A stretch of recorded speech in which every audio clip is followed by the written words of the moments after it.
somersault and turning into different things and thinking that he's escaped and finding that the more things change, the more they stay the same. And we've been jumping ahead to the end of that story.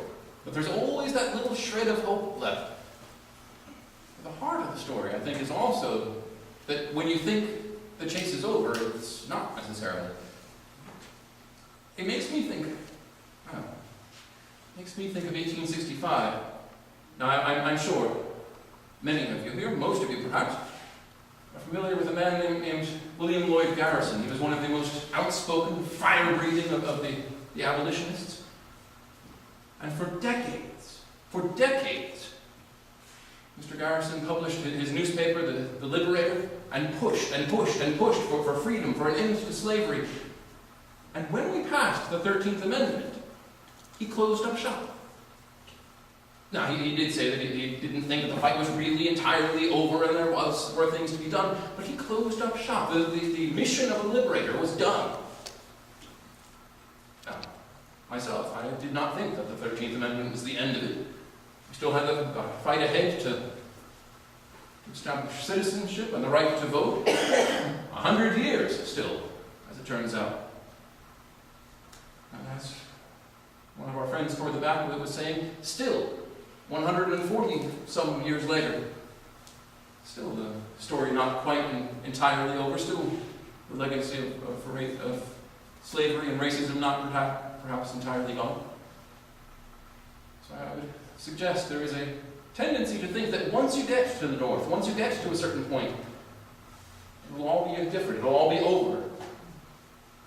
As this boy discovers time and time again, he transforms, he gets away, but perhaps not.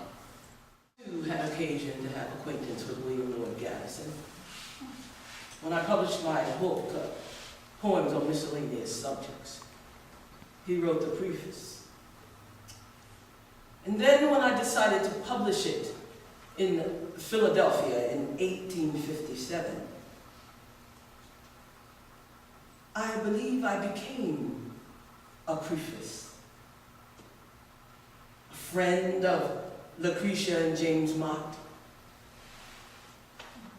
A friend of the American Abolitionist Society.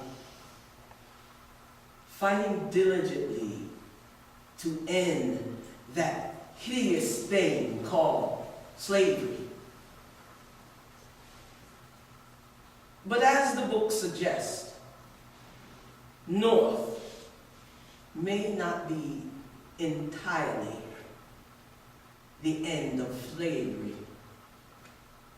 because I found that as many of the enslaved and the freedom seekers that traveled north to Philadelphia, there were some who were freed, who had issue with their travel because of the difference in culture. Is it so today? Is there issue in travel because we have difference with culture? It was so in the north. So many continued further north.